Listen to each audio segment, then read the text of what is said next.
Back to my channel. ఈరోజు ఏం జరగబోతుందో తెలుసుకుందామా? ఇంకా ఎపిసోడ్లోకి వెళ్ళిపోతే సుమిత్ర అలాగే దశరథ ఇక శివనారాయణ మాట్లాడుకుంటూ ఉంటారు. ఇక శివనారాయణ, దశరథ నీకేం కాలేదు, మా అందరికీ చాలా సంతోషంగా ఉంది మావయ్య గారు. ఈ సంతోషంతోనే ఇంకొక నిర్ణయం కూడా తీసుకున్నాను. ఏంటమ్మా అది? గౌతమ్కి జ్యోత్స్నకి త్వరగా పెళ్లి చేయాలన్నదే ఆయన కోరిక. ఆయన జ్యోత్స్న పెళ్లి చూడాలని ఆనందపడుతున్నారు. అందుకని జ్యోత్స్నకి గౌతమ్కి త్వరగా మంచి ముహూర్తానికి చూసి పెళ్లి చేసేద్దాం అని వెనకాలనే ఇక శివనారాయణ, చాలా మంచి శుభవార్త చెప్పావమ్మా. నేను ఆల్రెడీ ఆ విషయం గురించి కనుక్కున్నాను. గౌతమ్ వాళ్ళ పేరెంట్స్కి ఎటువంటి ఇబ్బంది లేదన్నారు. అలాగే పెళ్ళి కూడా చాలా సింపుల్గా రిజిస్టర్డ్ ఆఫీస్లో చేసుకుందామని గౌతమ్ చెప్పాడంట. అందుకని మనం మంచి ముహూర్తం చూసుకొని రిజిస్టర్డ్ ఆఫీస్లో జ్యోత్స్న అలాగే గౌతమ్ల పెళ్లి జరిపించేద్దాం. తర్వాత రిసెప్షన్ మనకి నట్టు గ్రాండ్గా చేసుకుందాము అని అంటాడు. అప్పుడే పారిజాతం ఇంటికి వస్తుంది. ఇక పారిజాతం ఇంటికి రాగానే శివనారాయణ, ఆగ పారిజాతం, ఎక్కడికి వెళ్ళొస్తున్నావు అని వెనకాలనే, అది నేనిప్పుడు జ్యోత్స్నని ఫాలో అవుతూ బయటికి వెళ్ళానని, జ్యోత్స్న సత్యపడిని కలిసిందని ఇవన్నీ ఇంట్లో చెప్పలేను. ముందు జ్యోత్స్న గురించి తెలుసుకోవాలి అని చెప్పేసి అనుకుంటూ ఉంటే ఇక సుమిత్ర, అత్తయ్య గారు మాట్లాడరేంటి, ఎక్కడికి వెళ్ళి వస్తున్నారని మావయ్య గారు అడుగుతున్నారు కదా. అదే సుమిత్ర, దశరథికి బాగాలేదని గుళ్ళో మొక్కుకున్నాను. ఆ మొక్కు చెల్లిద్దామని గుడికి వెళ్ళాను. అవునా? మరి గుడికి వెళ్ళిందానివి చేతిలో ప్రసాదం లేదేంటి అని శివనారాయణ అంటాడు. ఇక పారిజాతం, ఈ ముసలోడికి అనుమానాలన్నీ నా మీదే, కానీ మనవరాలు ఎన్ని పనులు చేస్తుందో ఏదీ లేదు, ఎప్పుడు చూసినా నా మీదే పడతాడు అని చెప్పేసి ఇక పారిజాతం, నేను గుడికి వెళ్ళి మొక్కు తీర్చుకుంది దశరథ పేరున అభిషేకం చేయించడానికి. అలాగే ప్రసాదం ఇచ్చారు. ఉదయం టిఫిన్ చేయకుండా వెళ్ళాను. అందుకే ప్రసాదం అక్కడే తినేసి వచ్చాను. ఇదిగో ఈ బొట్టు మాత్రం తీసుకొచ్చాను అని చెప్పి పారిజాతం ఇక దశరథ సుమిత్రకి శివనారాయణకి బొట్టిస్తూ, ఇక పారిజాతం మనసులో, ఈ ముసలోడు ఇలాంటి ప్రశ్నలు అడుగుతాడని ఈ బొట్టు దగ్గర పెట్టుకోవడం మంచిదైంది అని అనుకుంటుంది. అప్పుడే జ్యోత్స్న కూడా ఇంటికి వస్తుంది. ఇక రాగానే పారిజాతం మనసులో, జ్యోత్స్న ఎన్ని కుట్రలు చేస్తున్నావే అని చెప్పేసి ఇక శివనారాయణతో, ఏ నన్ను అన్ని ప్రశ్నలు అడిగారు, మరి జ్యోత్స్న కూడా ఉదయాన్న ఎక్కడికో బయటకు వెళ్ళొస్తుంది, ఎక్కడికి వెళ్ళిందో ఎవరిని కలిసి వస్తుందో అడగండి అని వెనకాలనే ఇక జ్యోత్స్న, గ్రాని ఎందుకు తాతని ఇలా ఇష్టం వచ్చిన మాటలు మాట్లాడుతూ విసిగిస్తావు, నేను స్టేషన్కి వెళ్ళొస్తున్నాను అని వెనకాలనే పారిజాతం, ఎన్ని అబద్ధాలు చెప్తున్నావే అని చెప్పేసి అనుకుంటుంది. ఇక శివనారాయణ, స్టేషన్కి ఎందుకమ్మా అని వెనకాలనే, తాత నేను అనుకున్నదే నిజం, కావాలని బావ ఆ ఎస్ఐని కొనేసి సాక్ష్యాల్ని మార్చేసి ఈ కేసు నుంచి దీపని తప్పించడానికి ప్రయత్నిస్తున్నాడు. క్లియర్గా అర్థమవుతుంది. ఆ ఎస్ఐ బావకి అలాగే దీపకే ఫుల్గా సపోర్ట్ చేస్తున్నాడు అని వెనకాలనే ఇక శివనారాయణ, చూడమ్మ జ్యోత్స్న, వాళ్ళు అలాంటి వాళ్ళకి ఎలా బుద్ధి చెప్పాలో నాకు బాగా తెలుసు. వాళ్ళు ఎన్ని సాక్ష్యాల్ని తారుమారు చేసినా వాళ్ళని మాత్రం విడిచిపెట్టేదే లేదు అని అంటూ ఉంటే ఇక సుమిత్ర, జ్యోత్స్న నీకోసమే మేమందరం ఎదురు చూస్తున్నాము. ఎందుకు మమ్మీ? జ్యోత్స్న, నీకు గౌతమ్కి పెళ్లి చేయడానికి నిర్ణయించుకున్నాము. వచ్చే వారం మంచి ముహూర్తం ఉందంట. అదే ముహూర్తానికి రిజిస్టర్డ్ ఆఫీస్లో గౌతమ్కి నీకు పెళ్ళి అని వెనకాలనే జ్యోత్స్న షాక్ అయిపోతుంది. ఇక ఒక్కసారిగా అప్పుడే గౌతమ్ కూడా ఇంటికి వస్తాడు. హాయ్ అంకుల్, హాయ్ తాత అని అనకాలనే ఇక పారిజాతం, జ్యోత్స్న ఇప్పుడు ఎలా ఈ పెళ్లి నుంచి తప్పించుకుంటావో నేను చూస్తాను, భలే ఇరుక్కున్నావుగా అని చెప్పేసి పారిజాతం అనుకుంటూ ఇక గౌతమ్తో, రా గౌతమ్ కూర్చో, ఈ ఇంటికి అసలే అల్లుడివి నువ్వు అని వెనకాలనే ఇక జ్యోత్స్న ఏడ్చినట్టుంది. నేను ఇంత ప్లాన్ చేసింది బావని ఎలా అయినా పెళ్లి చేసుకుందామని, కానీ వీళ్ళేంటి అందరూ కలిసి ఈ గౌతమ్ గారితో నా పెళ్లి చేయడానికి డిసైడ్ అయినట్టున్నారు. ఎలా అయినా దీని నుంచి నేను తప్పించుకోవాలి అని చెప్పేసి అనుకుంటూ, డాడీ ఇప్పుడే కదా మీరు రికవరీ అవుతుంది, అప్పుడే పెళ్ళి ఎందుకు, కావాలంటే మీకంతా సెట్ అయ్యాక చేసుకుంటాను. ఇప్పుడు నాకు బాగానే ఉంది జ్యోత్స్న, అందుకే మీ ఇద్దరి పెళ్లి జరిగితే మేమందరం సంతోషపడతాము అని వెనకాలనే ఇక గౌతమ్, విన్నాను అంకుల్, ఈ విషయంలో దీపని మీద నాకు చాలా కోపంగా ఉంది. అప్పుడు కూడా నా మీద ఇలాగే రాంగ్ ఎలగెన్స్ క్రియేట్ చేసింది. ఇప్పుడు మీ విషయంలో ఇలా చేసింది. అలాంటి మనిషిని అస్సలు వదిలిపెట్టద్దు. ఇంత మంచి శుభకార్యంలో ఇప్పుడు ఆ దాని గురించి మనకెందుకులే బాబు అంటూ శివనారాయణ అంటాడు. ఇక గౌతమ్, సరే జ్యోత్స్న, అంకుల్ని చూసి మన మ్యారేజ్ ప్రపోజల్ గురించి చెప్దామని వచ్చాను. అందరూ నీకు చెప్పేశారు. నేను మిగతా అరేంజ్మెంట్స్ అన్నీ చూసుకుంటాను. బాయ్ జ్యోత్స్న అంటూ గౌతమ్ అక్కడి నుంచి వెళ్ళిపోతాడు. ఇక జ్యోత్స్న కూడా పైకి వెళ్ళిపోతుంది. పారిజాతం కూడా ఇక జ్యోత్స్న గదిలోకి వస్తుంది. జ్యోత్స్న అయితే చాలా కోపంగా ఉంటుంది. ఇక పారిజాతం, ఏంటి గౌతమ్తో పెళ్ళి ఇప్పుడు ఎలా ఆపుతామని ఆలోచిస్తున్నావా, లేదంటే ఆ గౌతమ్కున్నా లేపేద్దామనుకుంటున్నావా? గ్రాని, ఏం మాట్లాడుతున్నావు నువ్వు? నువ్వేం చేస్తున్నావో దాని గురించి మాట్లాడుతున్నాను. నేనేం చేశాను? అదే, ఈ మధ్య నువ్వు నాకు తెలియకుండా సీక్రెట్గా బయట కొంతమందిని కలుస్తూ వస్తున్నావు కదా, దాని గురించి. గ్రాని కొంప తీసి సత్యపండు నేను కలవటం చూసేసిందా? దశరథని షూట్ చేయించింది నేనే అని గ్రానికి తెలిసిపోయిందా అని జ్యోత్స్న షాక్ అవుతూ, గ్రాని, నువ్వు ఇప్పుడేం మాట్లాడుతున్నావు నాకు అర్థం కావట్లేదు. అర్థమయ్యే రోజు వస్తుంది, అప్పుడు నీ పని చెప్తాను. అదంతా పక్కన పెట్టు. ఇప్పుడు ఆ గౌతమ్ గాడు ఎలాంటి వాడో నీకు తెలుసు. నువ్వు ఆ దీపని అందరి ముందు ఇరికించడానికి ఈ పెళ్లి డ్రామాని మొదలుపెట్టావు. ఇప్పుడు ఈ పెళ్లి డ్రామా నుంచి ఎలా తప్పించుకుంటావో అంటూ పారిజాతం వెళ్ళిపోతుంది. ఇక జ్యోత్స్న, గౌతమ్, నువ్వెలాంటి వాడివో నాకు తెలుసు. నేను ఇదంతా చేసిందే ఆ దీపని తప్పించడం కోసం. కానీ నువ్వు డైరెక్ట్గా ఇక్కడికి వచ్చి పెళ్ళి ప్రపోజల్ పెట్టావు. అంత ఈజీగా నేను నిన్ను పెళ్లి చేసుకుంటానని ఎలా అనుకుంటున్నావు? ఎలా అయినా సరే ఆ సత్యపండుని ఆడుకొని దీపని అడ్డు తొలగిద్దామనుకున్నాను, కానీ అది వర్కౌట్ అవ్వలేదు. కానీ నిన్ను అడ్డు పెట్టుకొని నిన్ను ఉపయోగించుకొని దీపని పైకి పంపించడానికి ప్లాన్ చేసేసాను. అవును, నా ప్లాన్లో భాగంగానే ఇప్పుడు నీకు నాకు పెళ్లి సెట్ చేసింది. గౌతమ్, ఇప్పుడు కథ మొత్తం తిప్పేది నువ్వే. అవును, బావ ఎప్పటికీ నావాడే అని జ్యోత్స్న అనుకుంటుంది.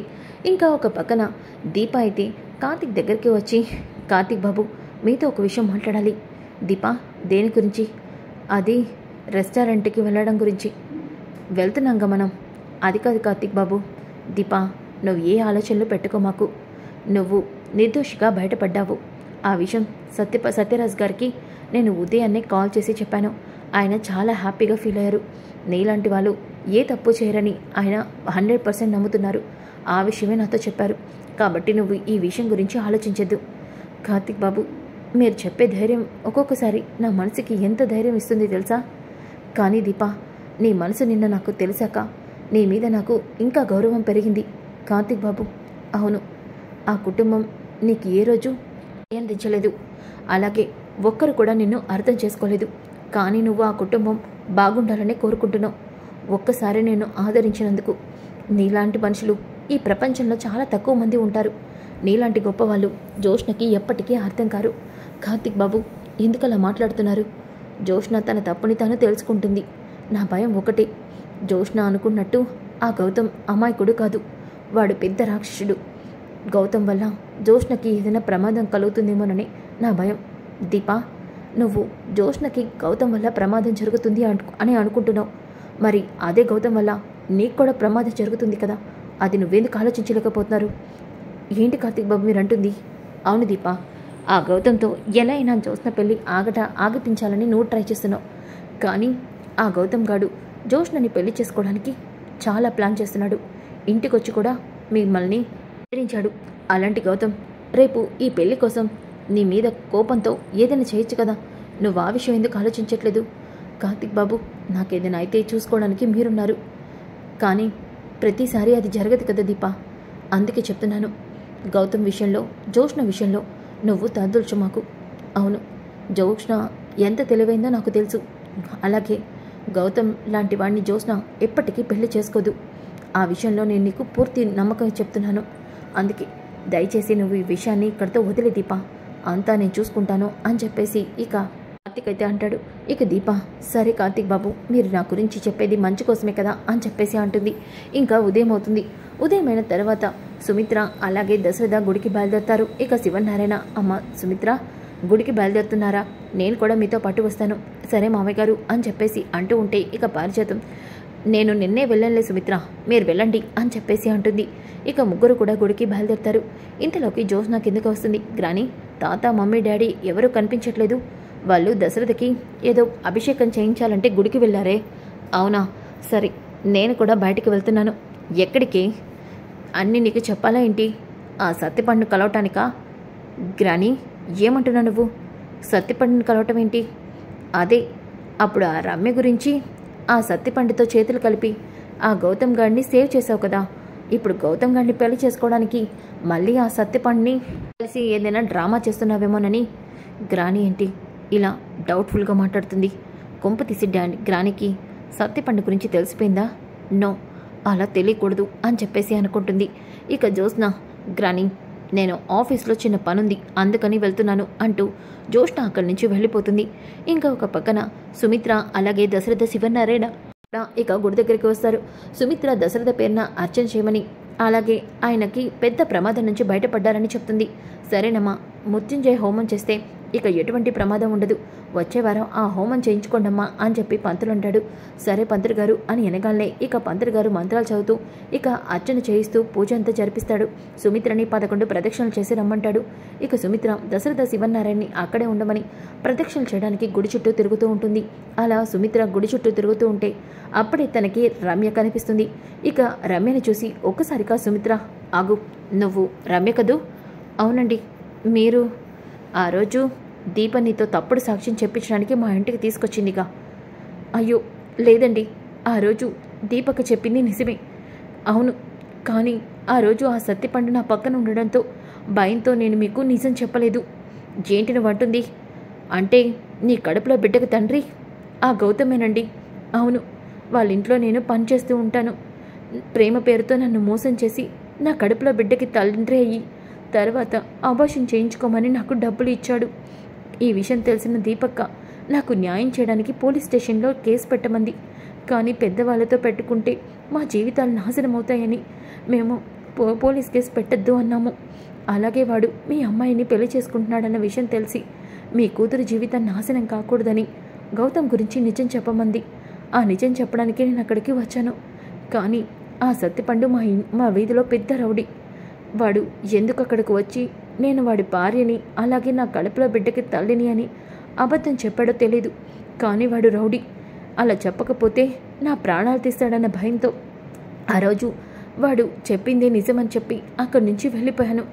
కానీ నేను చెప్పేది నిజమండి. ఆ గౌతమ్ మంచివాడు కాదు.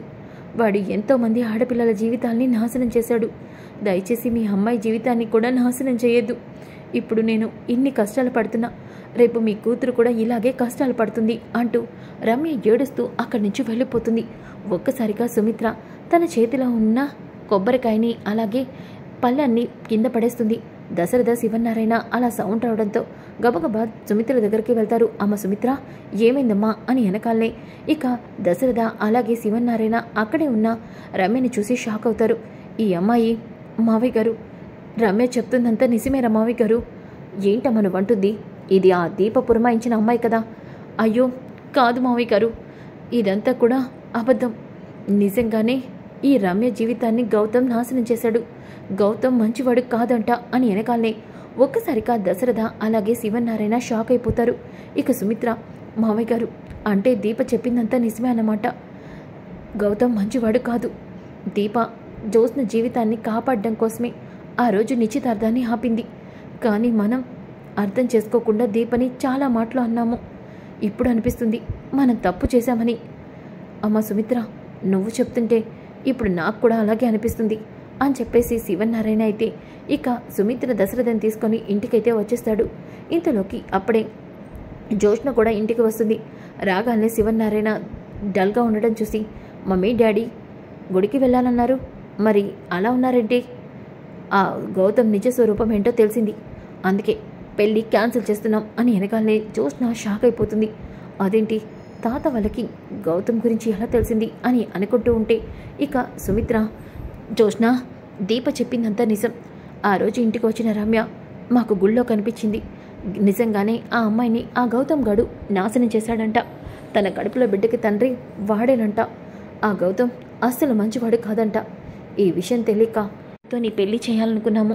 అలాగే దీప చెప్పినంత అబద్ధం అనుకుని చాలా పెద్ద తప్పు చేశాము అని వెనకాలని జ్యోత్స్న షాక్ అయిపోతుంది. ఇదేంటి, ఇప్పుడు దీపని మమ్మీ డాడీ అలాగే తాత అందరూ కూడా నమ్ముతున్నారు.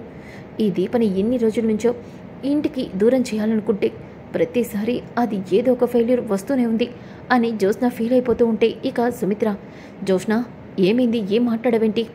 మమ్మీ నాకు ఇప్పుడే ఆశ్చర్యంగా అనిపిస్తుంది.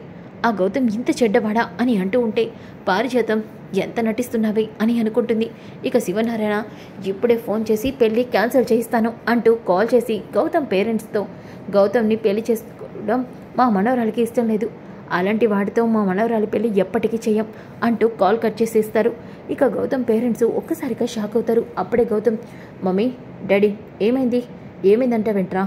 నువ్వేమో ఆ శివనారాయణ మనవరాలి పెళ్లి చేసుకుంటానో వాళ్ళంతా చేసినా నాకు పెళ్లికి ఇబ్బంది లేదు అన్నావు. కానీ ఇప్పుడు ఫోన్ చేసి వాళ్ళకి నీ గురించి తెలిసిపోయినట్టుంది, పెళ్లి క్యాన్సిల్ చేసేస్తారు అని వెనకాలనే ఒక్కసారిగా గౌతమ్ షాక్ అయిపోతాడు. అప్పుడే జ్యోత్స్న ఇక గౌతమ్కి కాల్ చేస్తుంది. ఇక గౌతమ్ జోష్ని ఇంటికి కాల్ చేస్తుంది అంటూ ఫోన్ తీసుకొని బయటకు వస్తాడు. జ్యోత్స్న, ఏమైంది? మీ తాతయ్య ఫోన్ చేసి పెళ్లి క్యాన్సిల్ చేశారంట. అవును, నువ్వు మోసం చేసిన ఎవరో రమ్య అంట. తనుతో దీప మొత్తం నిజాన్ని తాత వాళ్ళతో చెప్పించింది. వాట్? అవును, నేను చెప్తూనే ఉన్నాను, ఆ దీప బయట ఉండగా ఎప్పటికీ నీకు నాకు పెళ్లి జరగనివ్వదు అని. ఇప్పుడు కూడా అదే చేసింది. ఏంటి జ్యోత్స్న నువ్వు అంటుంది? అవును, అదే ఆ రమ్యతో డాడీ వాళ్ళకి నిజం చెప్పేలా చేసింది. ఇప్పుడు నిజం తెలిసి నీకు నాకు పెళ్లి క్యాన్సిల్ చేశారు. అంతా ఆ దీపవల్లే ఇదంతా జరిగింది అంటూ జ్యోత్స్న కాల్ కట్ చేస్తుంది. ఒక్కసారిగా గౌతమ్ కోపంతో రగిలిపోతాడు. దీపా, దశరథ గారి కేసులో బయటపడ్డావేమో, కానీ నా నుంచి మాత్రం నువ్వు తప్పించుకోలేవు. ఈరోజు నీ ప్రాణాలు తీసే వరకు వదిలిపెట్టను. ఎంత వార్నింగ్ ఇచ్చినా నా పెళ్లిని చెడగొడతావా? ఈ గౌతమ్ గడ్ అంటే ఏంటో నీకు తెలిసేలా చేస్తాను అని గౌతమ్ అనుకుని ఎవరికో కాల్ చేస్తాడు. ఇక జ్యోత్స్న, దీపా, ఈరోజు నువ్వు ప్రాణాలతో ఉండవు. అవును, నిన్ను జైలుకి పంపిద్దామనుకున్నాను, కుదరలేదు. నీ కూతుర్ని నిన్ను పైకి పంపిద్దామని రౌడీల్ని పెట్టాను, కుదరలేదు. కానీ ఈరోజు మాత్రం నువ్వు మిస్ కావు. ఎందుకంటే ఒక మనిషి పగతో ఏదైనా చేస్తే అది ఖచ్చితంగా వర్కౌట్ అవుతుంది. ఇప్పుడు ఆ గౌతమ్ గడు కూడా నీ మీద అంత పగతోనే ఉన్నాడు. అవును, సత్యపండుని ఊర్లోంచి పంపించేశాను. కాబట్టి ఇప్పుడు గౌతమ్ గడు నీ మీద అటాక్ చేస్తే నువ్వు చేస్తే అప్పుడు ఇదంతా గౌతమే చేశాడని డాడీ వాళ్ళు అలాగే తాత వాళ్ళు కూడా నమ్ముతారు. అప్పుడు నీ మీద సింపతి వస్తుంది. అలాగే ఒంటరిగా అయిన బావ నా సొంతం కూడా అవుతాడు. ఒక్క ప్లాన్తో 2 ప్రాబ్లమ్స్ సాల్వ్ అవుతాయి అని జ్యోత్స్న అయితే అనుకుంటుంది. ఇంకా గౌతమ్ అయితే ఎవరో మనిషికి ఫోన్ చేసి దీప ఫోటో పంపించి దీప అడ్రస్ చెప్పి దీపని లేపామని చెప్తాడు. ఓకే సార్ అని చెప్పేసి అతనైతే అంటాడు. ఇంకా ఒక పక్కన దీప అయితే రెస్టారెంట్కి వెళ్ళడానికి రెడీ అవుతూ ఉంటుంది. అప్పుడే కార్తిక్ ఇక రూమ్లోకి వస్తాడు. దీప అద్దం ముందు ఉండగానే దీప అని అంటాడు. కార్తిక్ బాబు, మీరా? అయిపోయింది, వచ్చేస్తున్నాను. దీప, నీకోసం ఏం తెచ్చాను చూడు. కార్తిక్ బాబు, పువ్వులా? అవును, నేనే పెడతాను. కార్తిక్ బాబు, ఎవరైనా చూస్తారు. ఇంట్లో ఎవరున్నారని చూడటానికి మమ్మీ అనసూయ గారు నీ పేరున ఏదో పూజ చేయించాలని గుడికి వెళ్ళారు. శౌర్య స్కూల్కి వెళ్ళింది, అందుకే పూలు నేనే పెడతాను అంటూ కార్తిక్ అయితే ఇక దీపకి పూలు పెడతాడు. ఇక దీప అద్దంలో చూసుకొని చాలా సంతోషపడుతుంది. కార్తిక్ కూడా, దీప చాలా అందంగా ఉన్నావు. కార్తిక్ బాబు, రెస్టారెంట్కి టైం అవుతుంది. అవునవును కదా, సరే నువ్వు రూమ్ డోర్స్ అన్నీ వేసేసి లాక్ చేసేరా, నేను వెయిట్ చేస్తూ ఉంటాను అంటూ కార్తిక్ అయితే బయటకు వెళ్తాడు. ఇక దీప అన్ని మూలలో ఉన్న కర్టన్స్ అన్నీ వేస్తూ రూమ్ డోర్స్ అన్నీ క్లోజ్ చేస్తూ ఉంటుంది. ఇక ఇంతలోకి దీప ఇంటి దగ్గర ఒక మనిషి అయితే కత్తి పట్టుకొని ముఖానికి మాస్క్ వేసుకొని రెడీగా ఉంటాడు. ఇంతలోకి దీప అప్పుడే బయటికి వెళ్ళి కర్టన్ వేయబోతూ ఉంటే ఒక్కసారిగా అతను దీపను పట్టుకొని పక్కకి లాగేస్తాడు. ఇక దీప ఒక్కసారిగా అతను చూసి షాక్ అవుతుంది.